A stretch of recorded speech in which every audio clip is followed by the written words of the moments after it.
नमस्कार, मी नेहा फुके स्वागत करते तुमचं माझ्या यूट्यूब चॅनलवरती. आणि आज आपण एका विशेष मुद्द्यावरती चर्चा करणार आहोत.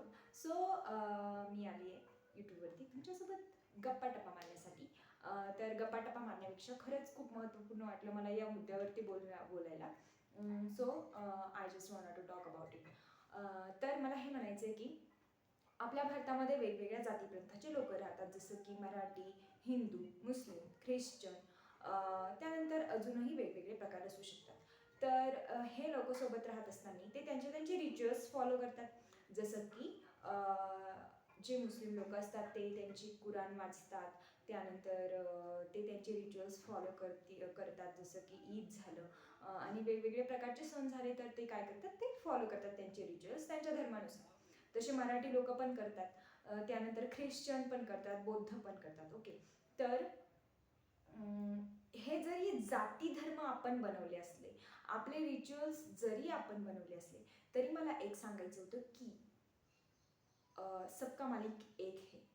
मतलब मैंने देखा, मतलब मी बघितलं की लोक जेव्हा गोकुळाष्टमी साजरी केली जाते त्यामध्ये व्हाय मुसलमान is not participating in that event.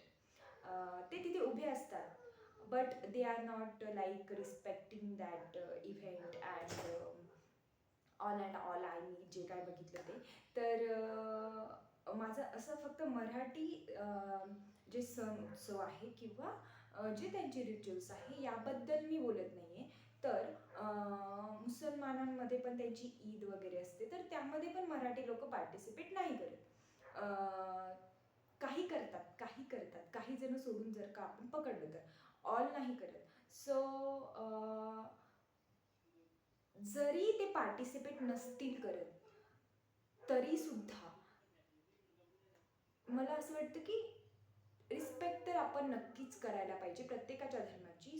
जर का तुम्ही फॉर एक्झाम्पल आपण शाळेत जातो आणि शाळेमध्ये वेगवेगळ्या प्रकारची मुलं येतात, ठीक आहे. आणि त्या दिवशी सेलिब्रेट होतो एखादा उत्सव एखाद्या जाती धर्माचा, जसं की फॉर एक्झाम्पल ख्रिश्चन धर्माचा येशू ख्रिस्तांचा जो जन्मदिवस आहे तो सेलिब्रेट होत आहे. आणि तिथं ख्रिश्चन धर्माचे पण मुलं आहे, त्यानंतर हिंदू धर्माचे पण आहे, मुस्लिम धर्माचे पण आहे.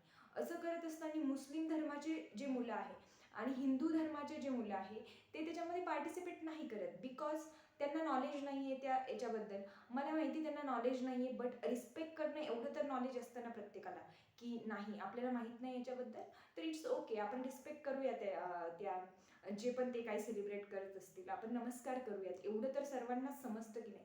तर मला हेच म्हणायचं आहे की आपण एकमेकांच्या धर्माची रिस्पेक्ट केली पाहिजे. जर का जन्माष्टमी साजरी होतीये, सर्व मुलं जर का उभं राहून क्लॅप्स करताय, थोडेसे गाणे वगैरे म्हणताय, तर सर्वांनी उभं राहून क्लॅप्स करायला काही प्रॉब्लेम नाही. ती मुस्लिम असू द्यात, ख्रिश्चन असू द्यात की हिंदू असू द्यात. असं मला वाटतं की असं व्हायला पाहिजे. रिस्पेक्ट तर आपण प्रत्येक धर्माची करायलाच पाहिजे, बिकॉज सबका मालिक एक होता है. जसं की we are living in 3 dimensions. आपण ह्युमन बिईंग आहोत, आपण मनुष्य प्राणी आहोत, तर आपण 3 डायमेन्शनमध्ये जगतो. तर आपण 3 डायमेन्शनमध्ये जगत असताना आपण जे 2 डायमेन्शनमध्ये जगणारे प्राणी असतात त्यांना आपण बघू शकतो. त्यांची लाईफ आपण काय बोलतात त्याच्यावरती आपण बघू शकतो की ते कसं जगतात, काय नाही आणि त्याच्यावरती आपण आपलं कंट्रोल पण ठेवू शकतो. तसंच भगवद्गीतेमध्ये दिलेलं आहे की गॉड्सची जी एनर्जी आहे ती 7th डायमेन्शनमध्ये असते. गॉड्स एनर्जी किंवा अशी गॉडसारख्या प्रकारची जी एनर्जी आहे ती 7th डायमेन्शनमध्ये असते. तसंच कुराणमध्ये पण लिहिलेलं आहे की अल्लाह की जो मतलब अल्लाह से रिलेटेड जो एनर्जी रहती है वो 7th हाउस में रहती है. आणि तसंच बायबलमध्ये पण लिहिलेलं आहे 7th डायमेन्शनशी रिलेटेड काहीतरी.